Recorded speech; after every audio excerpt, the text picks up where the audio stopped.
Vol Paris-La Havane, capitale de Cuba, 12h35 de vol, avec escale et changement à Madrid. Le décalage horaire est de moins 6 heures. Cuba, la plus grande île des Antilles, au sud des États-Unis et des Bahamas et à l'est du Mexique. Avec ses 110 860 km², sa superficie équivaut à 3,5 fois la Belgique. Tout en longueur, ce crocodile mesure 1250 km de la tête à la queue.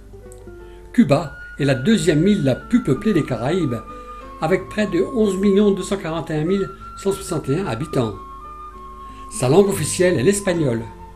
L'île a été une colonie espagnole de 1492 à 1898. Notre voyage sera ponctué de multiples découvertes. Ce voyage a été également réalisé le lendemain de la mort de Fidel Castro le 26 novembre 2016.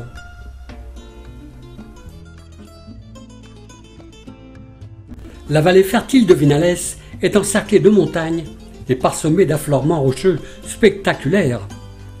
Les techniques agricoles traditionnelles y sont toujours utilisées, en particulier pour la production de tabac. Le seul arbre qui résiste au cyclone, le palmier royal. Cet arbre est considéré comme une source quasi inépuisable de ressources. Il est l'arbre national, apparaissant même sur le blason du pays. Palmier de Cuba donnant des fruits.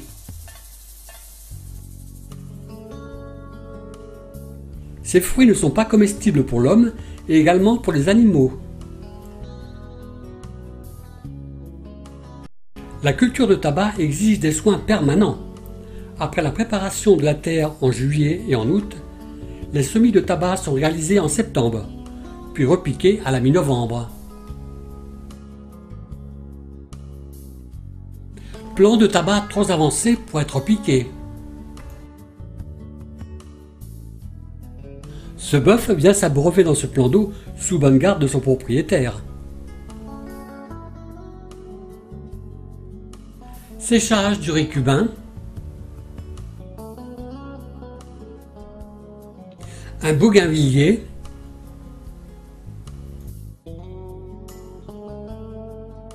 Régime de banane et sa fleur.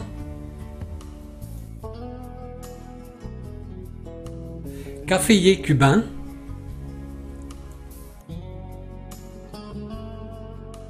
Le guajiro, toujours coiffé d'un chapeau de paille, fait corps avec son cheval. Le guajiro doit être né et élevé à la campagne, être dévoué à sa terre, farouchement indépendant et obstiné. Fleur de l'anasouris, ou pinaraton, plante envahissante à Cuba. Ces fruits sont utilisés dans presque toute l'île pour lutter contre les parasites intestinaux. Son goût est meilleur que l'ananas que nous connaissons chez nous.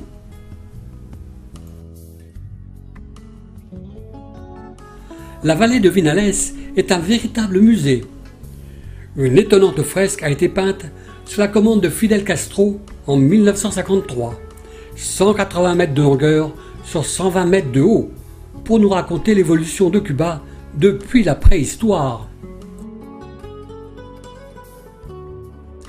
Après la culture du tabac, dont la récolte qui se fait feuille par feuille, de façon à ne pas les endommager, survient le séchage et la fermentation dans les séchoirs.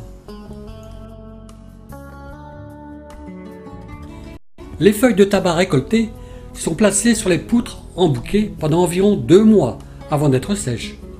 Ensuite, elles seront fermentées à une température avoisinant les 40 degrés pendant environ 1 année. Nous allons assister à la fabrication d'un cigare. La fabrication du cigare se décompose en plusieurs étapes et se déroule dans une sorte de rituel dont le summum consiste en son roulage.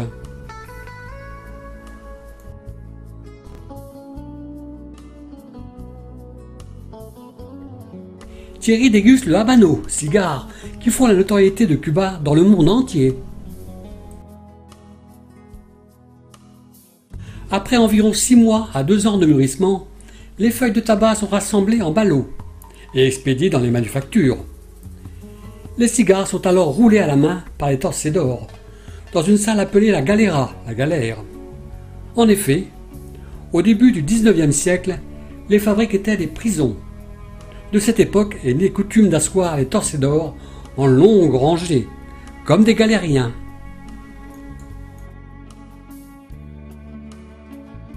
Matinée tranquille à Cayo Jutias sur le golfe du Mexique.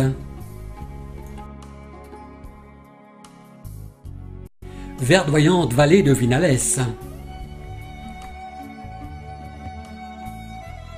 Fleurs du tulipier du Gabon, arbre envahissante sur l'île.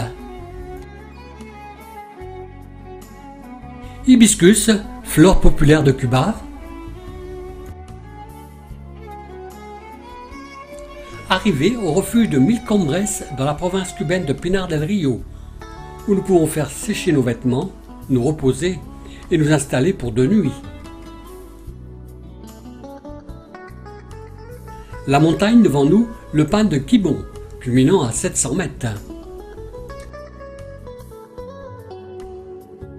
Le Voladera donne des fruits pour avorter. Ici, les cochons sont attachés à l'aide d'une corde au pied d'un arbre, ainsi ils mangent ses baies. Une autre fleur d'hibiscus.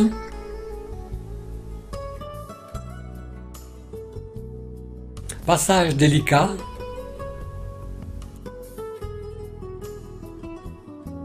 Le long de notre sentier,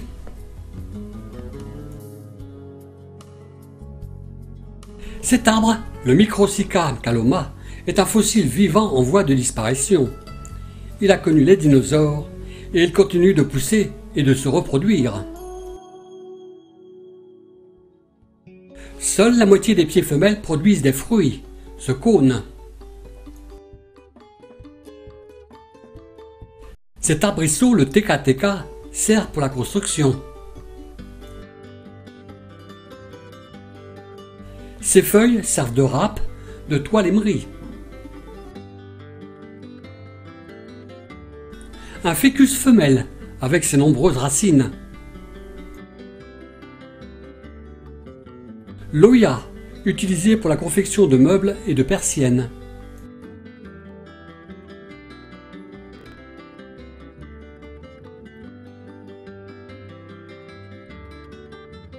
L'antoule, l'orchidée la plus grande au monde.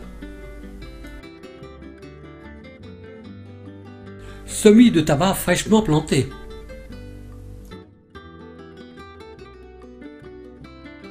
Parcelle de topinambour.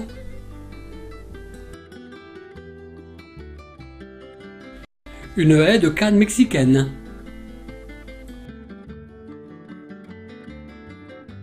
Sa fleur.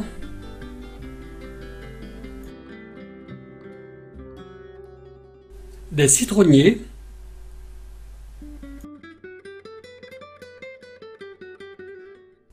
Un quadjiro.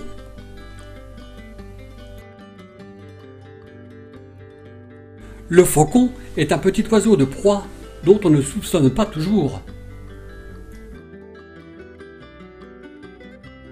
Dans la vallée de Vinales, une maison qui élève des coqs de combat. Les pratiques d'élevage de ces coqs de combat sont régulièrement dénoncées comme contre nature.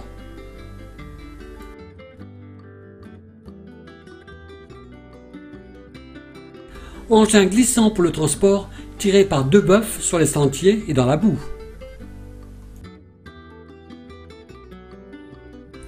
Un mimosa.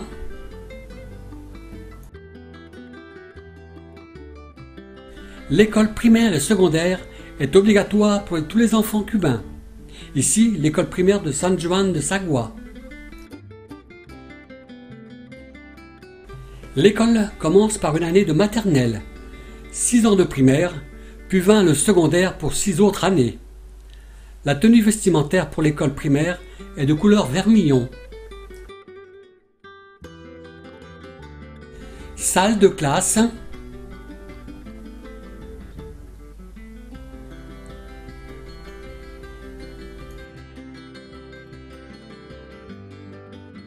élève et, sous les yeux de Fidel Castro, un magasin d'État fonctionnant avec des tickets de rationnement. Il assure la distribution du minimum alimentaire à chaque camarade cubain. Cuba a maintenu le rationnement durant plus de temps qu'aucune autre nation dans l'histoire moderne. Les livrées de rationnement fêtent leurs 50 ans. Des cultures de riz, principale céréale cultivée à Cuba. Ici, des topinambours. Le rubus à tête rouge est l'un des plus grands rapaces de l'île. Sa présence est constante. Mise en jambe dans la forêt subtropicale. Il n'est pas rare de rencontrer sur les sentiers des travailleurs cubains à cheval. Arrosage mécanique de topinambours. Déjeuner pris chez l'habitant lors de notre parcours. Celui-ci a été réservé par notre agence. Cela fait une bonne source de revenus pour ces Cubains. Voici notre repas. C'est mieux que d'emmener son pique-nique dans ce pays chaud.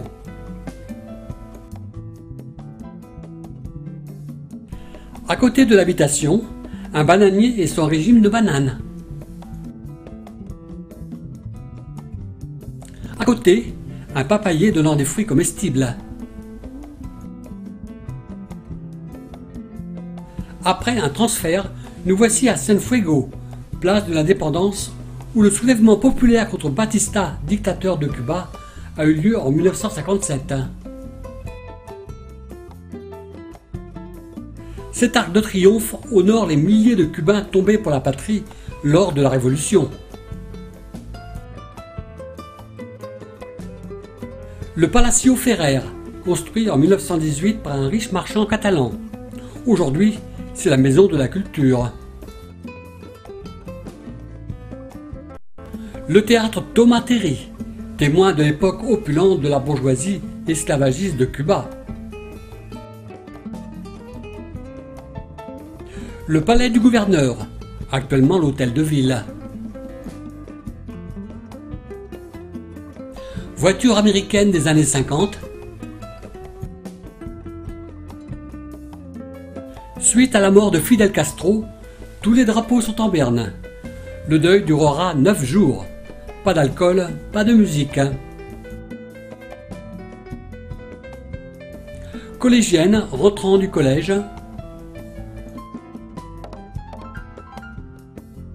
Une vieille dame et un vieux monsieur se reposant en regardant passer les gens. Cathédrale de la Purísima Concepción.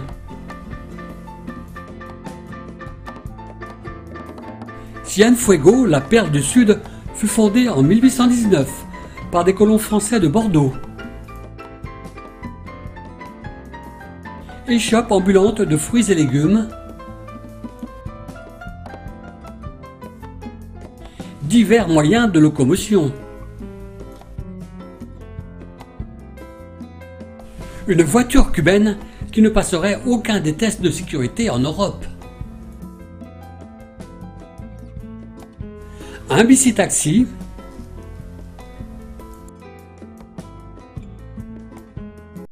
Une voiture américaine. L'édifice le plus célèbre de la ville de Cienfuegos, le palais de Vala. Cet extravagant manoir réalisé dans le style néo-mauresque, construit au début du XXe siècle, actuellement converti en un restaurant italien de haute gamme. Situé entre Trinidad et Cienfuegos, le grand parc naturel de Topes de Collante, dans le massif de l'Escambre, est un paradis pour randonneurs. C'est en véhicule 4x4 que nous nous rendons au parc de Topes de Collante, car la montée est abrupte. Randonnée à l'ombre d'une forêt luxuriante. Caféier, bananier, pin. Bambou.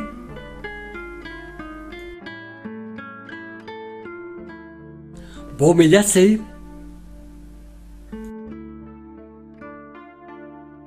Fleurs se partageant l'espace avec des animaux endémiques de l'île, dont le trognon ou tocororo de Cuba, qui a été déclaré oiseau de Cuba. Ses couleurs rappellent celles du drapeau cubain. Le merle à pattes rouges.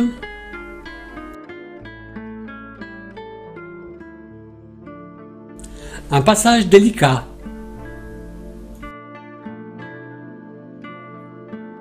Nous nous enfonçons à nouveau dans cette forêt.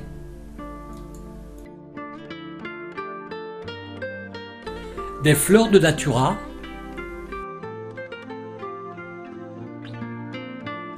Des bananes indiennes, très bonnes pour la santé. Fleurs de broméliacées. Fleurs de polo.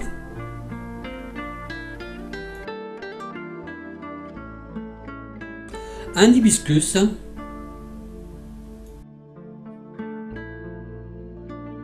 Cet oiseau-mouche, le colibri, ou nom commun zunzun, a un battement d'aile le plus rapide au monde, 200 battements par seconde. Et maintenant, un jardin de bambou. Forêt luxuriante.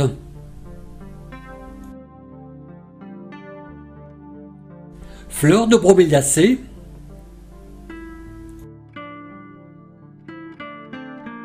Fleurs d'un arbre de l'île de Cuba. Découverte de la grotte de l'Altar.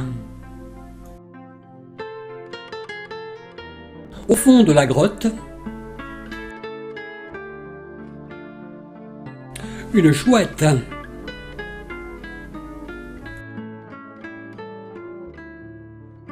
L'escudiguera de la famille des scorpions.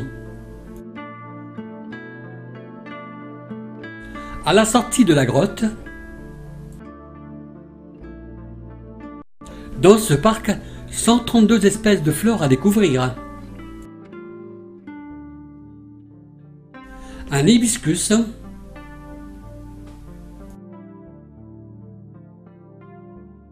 Une autre sorte d'hibiscus.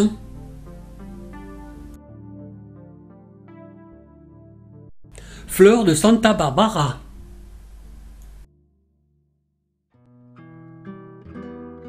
Nuitée au refuge du parc. Les nuits sont fraîches, 11 à 12 degrés. Cette vaste forêt fut le refuge des rebelles menés par le Che pendant la Révolution.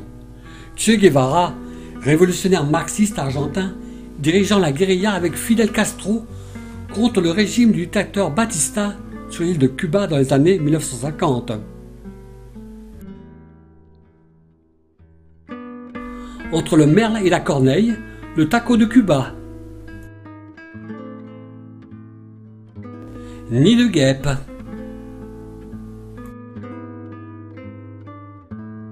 Nous entrons dans le parc de Guanayara. Entre ces arbres, des caféiers.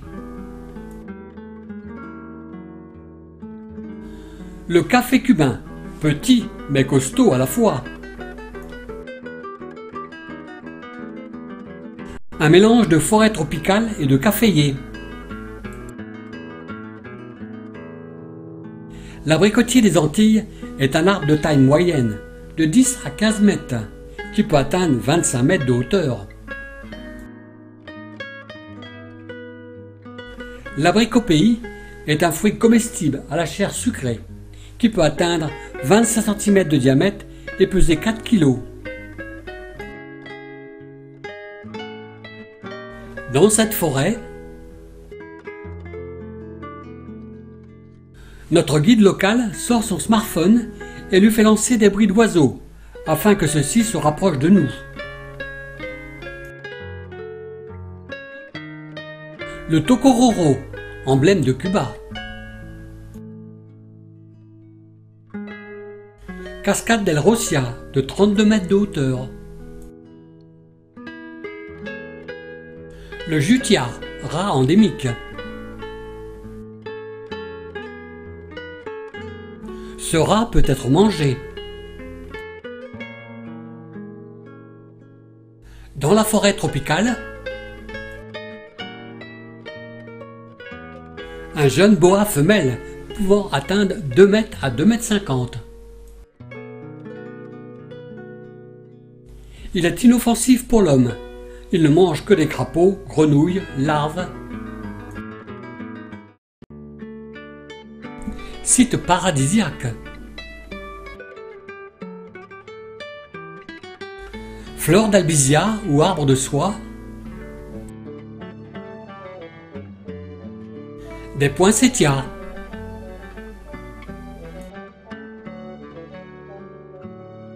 Un dracena.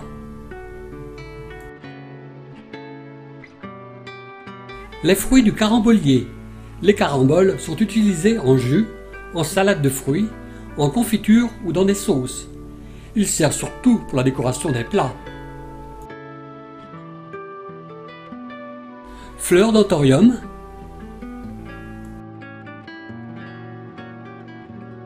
Le quiscal violet est une espèce de passereau. Une rue de Trinidad qui met en relief la couleur des façades avec une cafétéria. Un nouveau point de vente.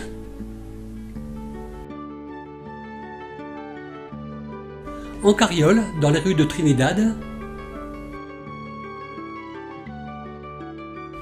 Une cafétéria.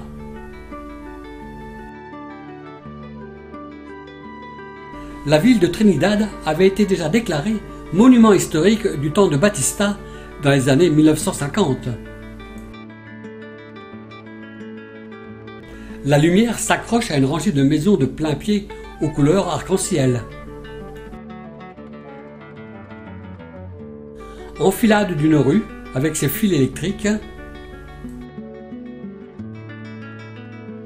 Cet homme peut vous proposer une balade à cheval dans ses rues pavées et ses maisons arc-en-ciel. Façade traditionnelle de maisons cubaines. Cette petite ville pittoresque est sans doute la plus colorée de Cuba. L'accès à l'eau potable est en liaison avec la survie humaine, l'hygiène et le bien-être. Le pays a établi la réduction à 50% du nombre de personnes manquant d'accès durable à l'eau de qualité. Ce vieux monsieur, assis devant sa porte, se repose. Rue de Trinidad avec ses fils anarchiques. Un cheval avec tout son harnachement. On remarquera le système ingénieux pour récupérer ses excréments, qui après serviront de compostage. Plus loin, une boucherie ouverte sur la rue. Ici, vente de fruits et légumes. Une vieille voiture américaine. Vie trépidante de Trinidad.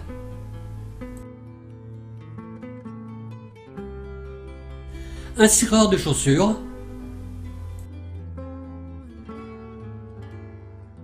Vente de denrées.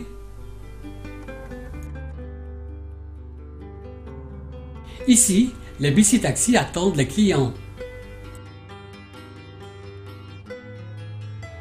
Maison où l'on trouve toutes sortes de fruits et légumes. Travaux de voirie pour cette rue pavée avec des galets de la rivière. commerce dans les rues de Trinidad. Au fond, l'église de Trinidad. L'église de Sainte Anna est un temple religieux. La maison de la Musica, où se retrouvent les habitants cubains et touristes. Superbe ambiance.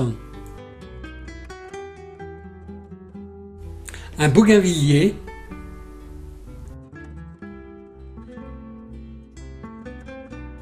Cathédrale de la Santissima Trinidad sur la Plaza Mayor. La Plaza Mayor d'architecture coloniale. À Cuba, la musique est partout. Beaucoup d'ouvertures des habitations cubaines possèdent des défenses passives. Elles sont faites soit avec du bois, dont nous avons vu au début, l'oya, soit en fer. La forme aussi peut changer selon l'époque de la construction. Ici, des filles de l'école primaire dans leur uniforme. Plus loin, sur une place, une petite formation musicale. Des airs de salsa nous sont donnés.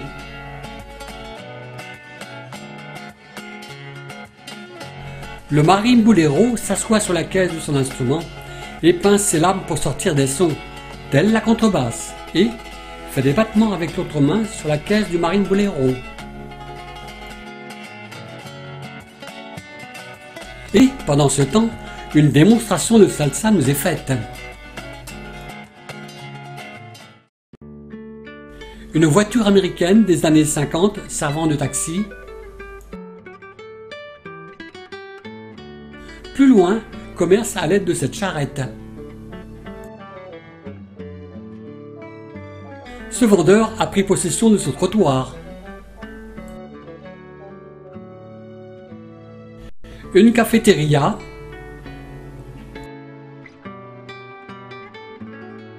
Une jeune écolière. L'uniforme est fourni par l'État cubain. Il est le même pour toute l'île. Une boucherie.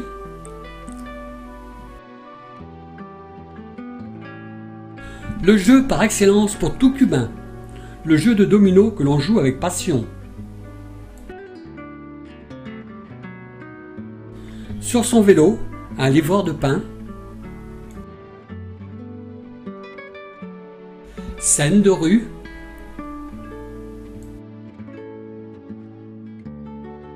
Ce Cubain bichonne sa voiture. Qui est intéressé par mes articles?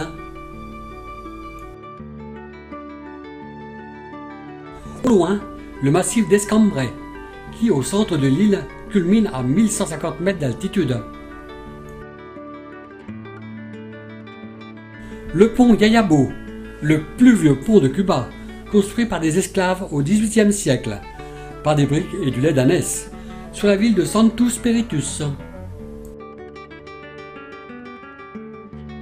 Maisons colorées, rues pavées, comme un peu partout dans les villes coloniales. Extérieurement, l'église de Santo Spiritus n'a rien de remarquable.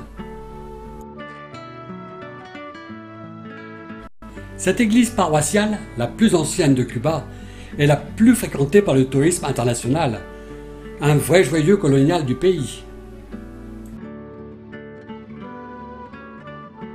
C'est une scène quotidienne dans une école primaire du pays. L'horloge sonne à 8 heures et les élèves, vêtus de leur uniforme, s'organisent en ligne comme des escouades d'un bataillon et saluent le drapeau cubain en chantant l'hymne national. Le soir, à 6 heures, le drapeau est baissé et plié. Nous sommes maintenant à Camagüey, où nous trouvons l'église Notre-Dame de la Solitude. Son hôtel,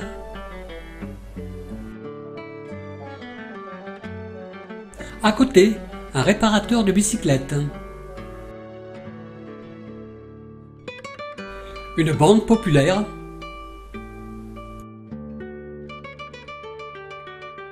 Commerce de fruits et légumes sur ce cycle. Échoppe ambulante de fruits et légumes. Les maisons sont très colorées à Cuba et quelquefois un peu défraîchies. Fruits et légumes sont une des clés de la sécurité alimentaire de l'île. Suite à l'extrême difficulté de trouver de l'eau potable, les habitants de Camagüey s'approvisionnent par camion-citerne. Livraison de bouteilles de gaz.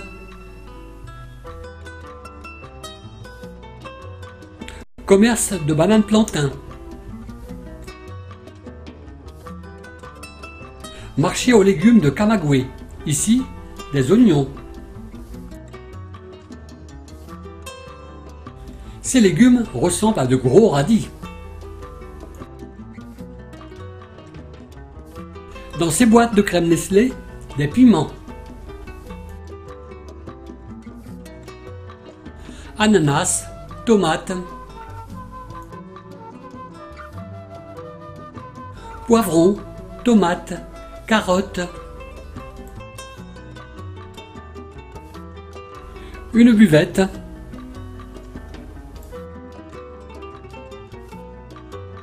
Au premier plan, des rhizomes de manioc. Des courges.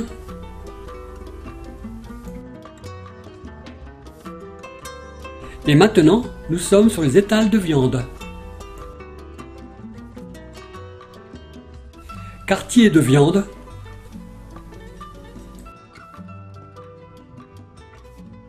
Des mouches se posent sur la viande. Il faut les chasser. De grosses barres de lard. Nous sommes dans la ville de Bayamo, où Pedro Figueiredo composa l'hymne cubain pendant le mouvement de la Révolution en 1902. Il devient alors l'hymne national cubain, qui n'est pas d'ailleurs sans rappeler la Marseillaise. L'église paroissiale de Bayamo.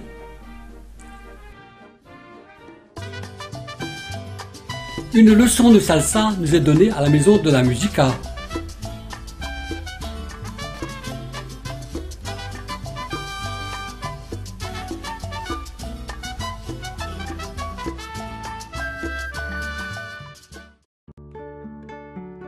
Nous nous dirigeons vers le massif de la Sierra Maestra.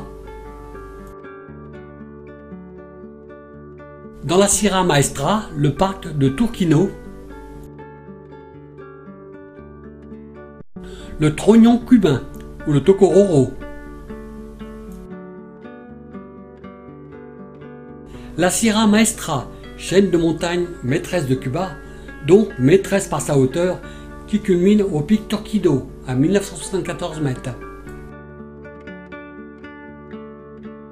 Nous sommes ici, dans la Sierra Maestra.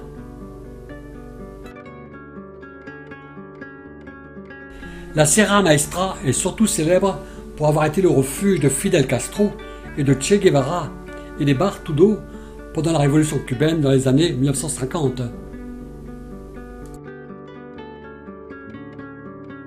De novembre 1956 à novembre 1958, les guérilleros y vécurent pendant le premier foyer de la guérilla révolutionnaire contre l'armée du dictateur Batista.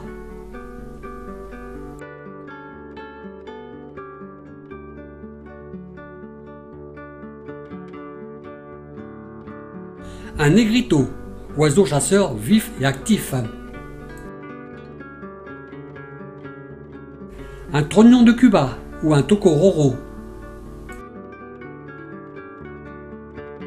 Premier poste des rebelles dans la Sierra Maestra.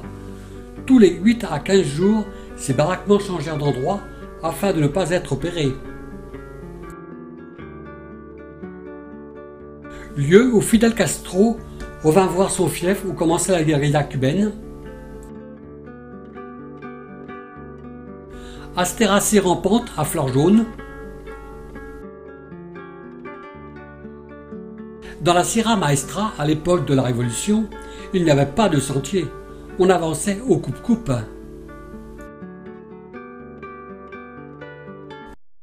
Un nouveau baraquement. Ce baraquement sert de musée de la Révolution cubaine pour la Sierra Maestra. Des chargeurs de fusils. Le nécessaire médical. Un appareil de projection. Une machine à écrire. Un nouveau baraquement, on remarquera que celui-ci a été refait. Un hibiscus.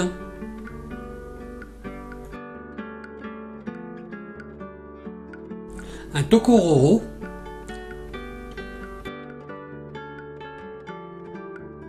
Le baraquement de Fidel Castro.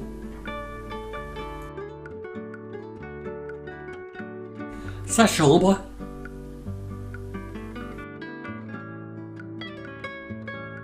À côté, son bureau.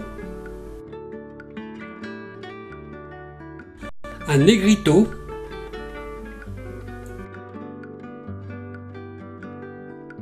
De très belles feuilles d'arbustes. Dernière vue sur la Sierra Maestra.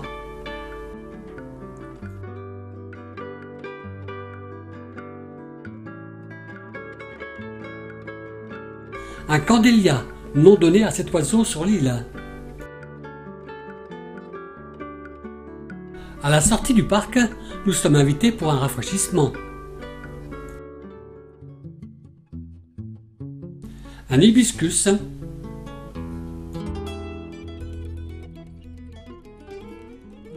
Le miroposa, ce qui signifie fleur de papillon en français. Fleur emblématique de Cuba, donc fleur nationale. Une autre belle fleur de Cuba.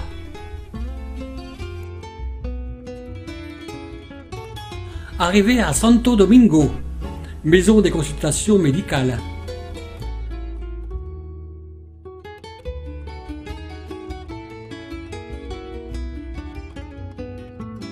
Et ici, la pharmacie. De retour d'un approvisionnement.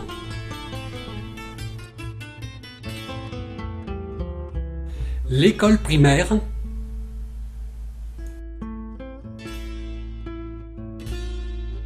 Femmes cubaines devant leur maison.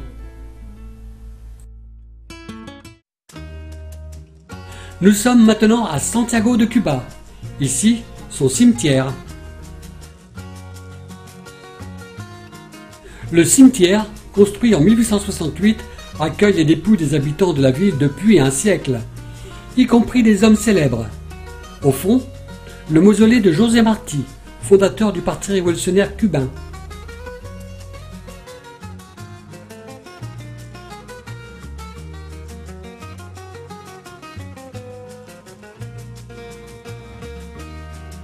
La tombe de la Flores de la Vida, dont on entend la musique.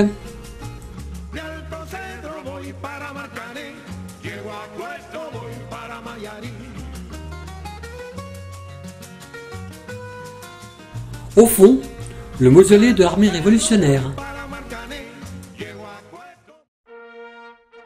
Les cendres du père de la révolution cubaine, Fidel Castro, décédé à l'âge de 90 ans le 25 novembre 2016, reposent dans cette urne placée dans cette pierre en forme de grain de maïs, à côté du mausolée du héros national, José Martí.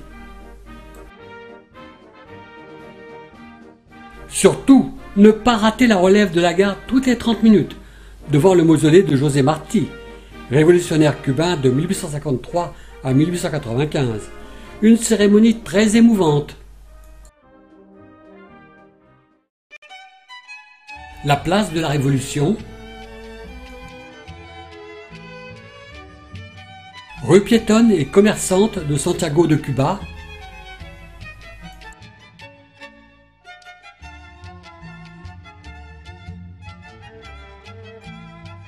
Inauguré en 1926, le palais provincial a accueilli le gouvernement depuis ses débuts. Un bus cubain,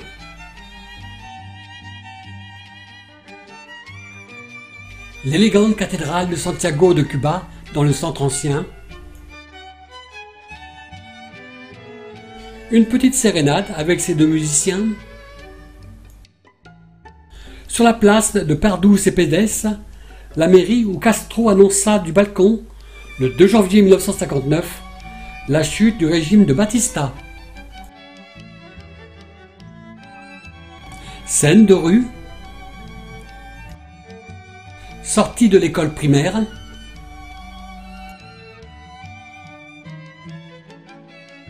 arrivée à Guantanamo, dans le parc José Marti, l'église de Santa Catalina, rue piétonne de Guantanamo,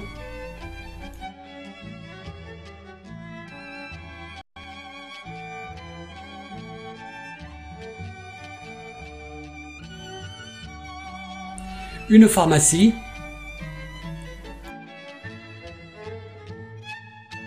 très peu de médicaments industriels, surtout des préparations,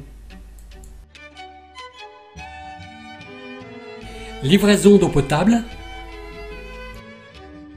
bici-taxi dans les rues de Guantanamo,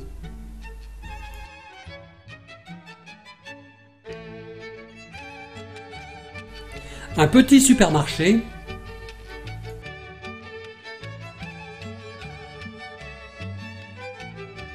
dans les rues de Guantanamo,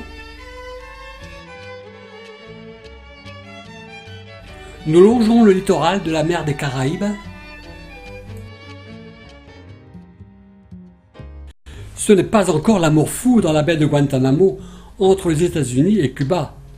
Cette base navale de Guantanamo est une base américaine de 117 km² 400 utilisée par l'US Navy depuis plus d'un siècle. La base est un support logistique à la flotte de l'Atlantique et aux opérations contre le trafic de drogue dans les Caraïbes. Depuis 2002, cette base abrite une prison, un camp de détention où les États-Unis détiennent des personnes qualifiées de combattants irréguliers, capturés par l'armée américaine dans différentes opérations qu'elle mène à l'étranger. Le gouvernement cubain est opposé à la présence de cette base, mais le gouvernement américain conteste et refuse. La mer des Caraïbes, vue sur la Sierra del Purial, particulièrement riche en plantes et animaux rares. À l'extrémité orientale de l'île, Baracoa a été coupée du monde pendant plusieurs siècles. Baracoa est accessible depuis 1960. Nous ferons la découverte du canyon de Rio Inubri et nous ferons la traversée de l'île de l'Atlantique à la mer des Caraïbes.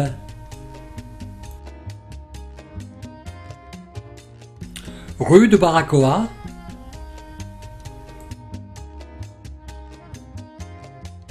des bici-taxis.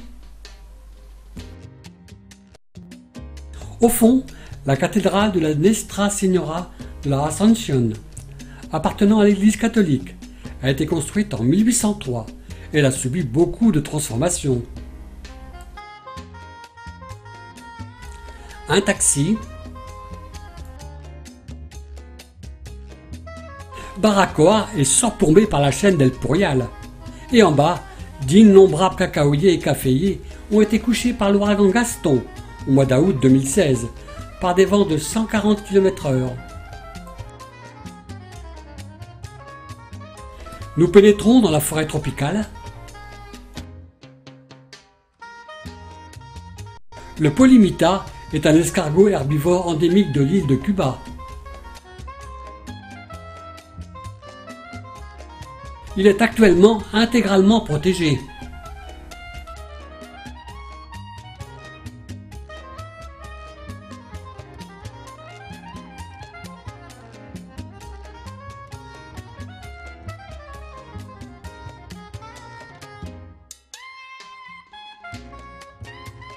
Ces fabacées en forme de papillon sont parfaites.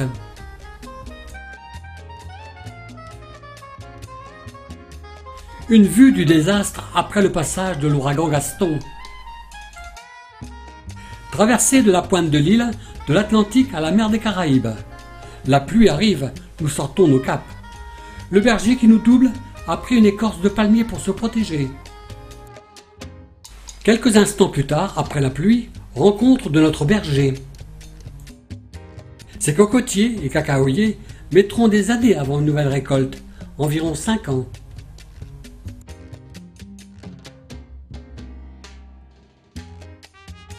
Arrêt chez un Cubain.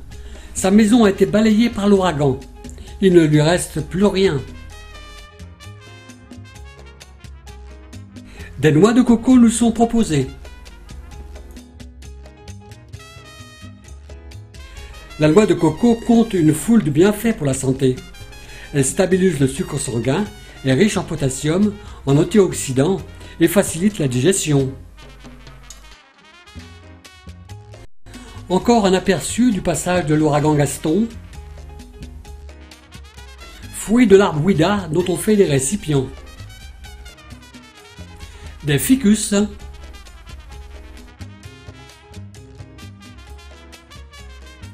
Nous prenons maintenant un sentier très boueux. Vue sur la mer des Caraïbes. Quel désastre! Après l'ouragan, tous les cocotiers sont couchés. Ces noix de coco ont pu être récupérées. Elles sèchent au soleil. Quelques fleurs cubaines. Au fond, une habitation.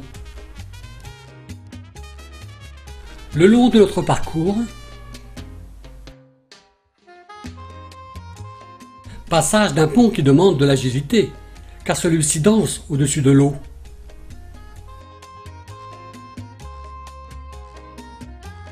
Après l'ouragan, ces maisons ont pu être montées.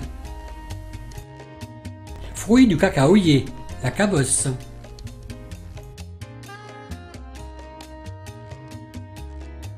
Visite de la maison du chocolat et de tout ce qui peut être fait avec les cabosses de cacaoyer. Différentes sortes de chocolat, ainsi que du beurre de cacao pour combattre les rides de ces dames et faire repousser les cheveux de ces messieurs. Appartenant à la commune de Baracoa, le canyon de Yumuri nous surprendra par la beauté de ses paysages.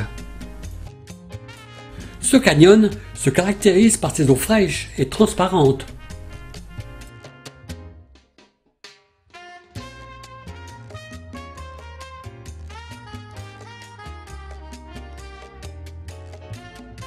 L'esmérie, fleur endémique.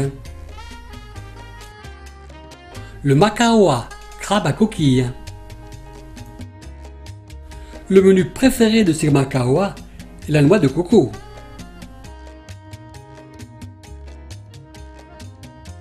Lessive pour cette jeune femme.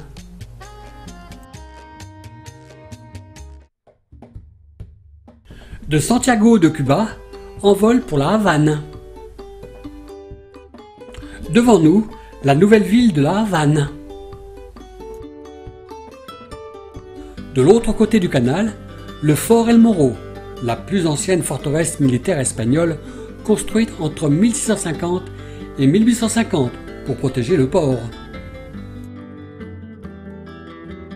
Rue de la Havane.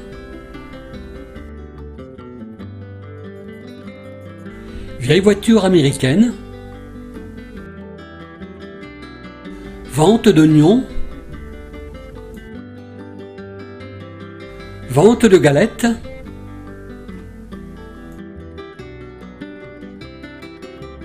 Vente de fruits et légumes. Une Chevrolet.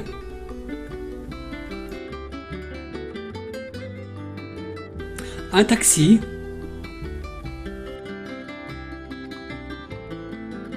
Marché de la Havane. Au premier plan, le yucca ou manioc est une racine. C'est un délicieux légume qui gagne à être connu. Plus loin, des tomates. Banane plantain, citron, chou-fleur, carottes. Corosol épineux, pommes de lait. D'innombrables fruits et légumes.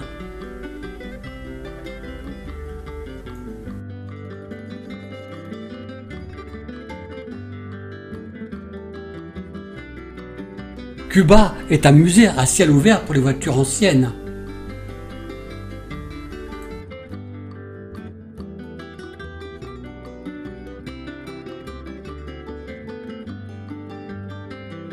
Entre les palmiers royaux, statue de José Martí en marbre blanc. Des cocotaxis, un tricycle avec un moteur de 128 chevaux. Rue fourmillante de la Havane.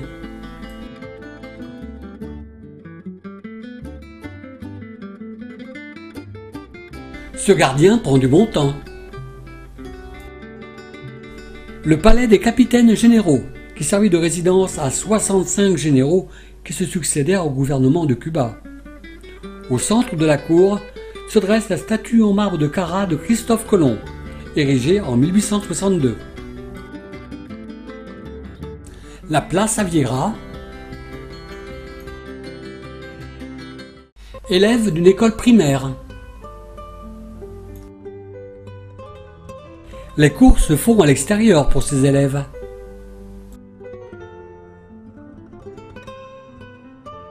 La cathédrale de la Vierge Marie de l'Immaculée Conception est de style baroque du XVIIIe siècle. C'est l'une des plus anciennes d'Amérique.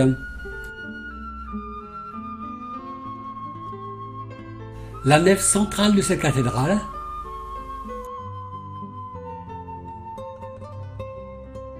de jolies voitures américaines.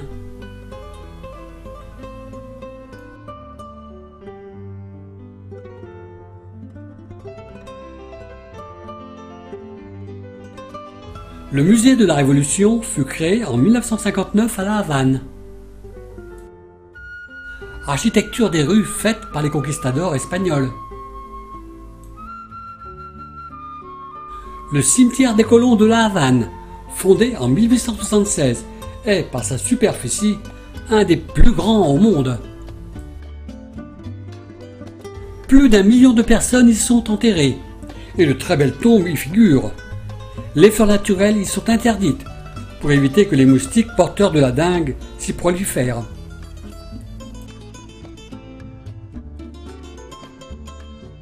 Le mémorial de José Martí, héros national cubain, s'élève sur la place de la Révolution à La Havane.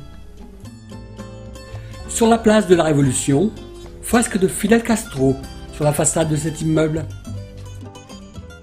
Fresque de Che Guevara, révolutionnaire dirigeant la guérilla cubaine. Ici, Fidel Castro dans sa Sierra Maestra. Fin de notre voyage à Cuba.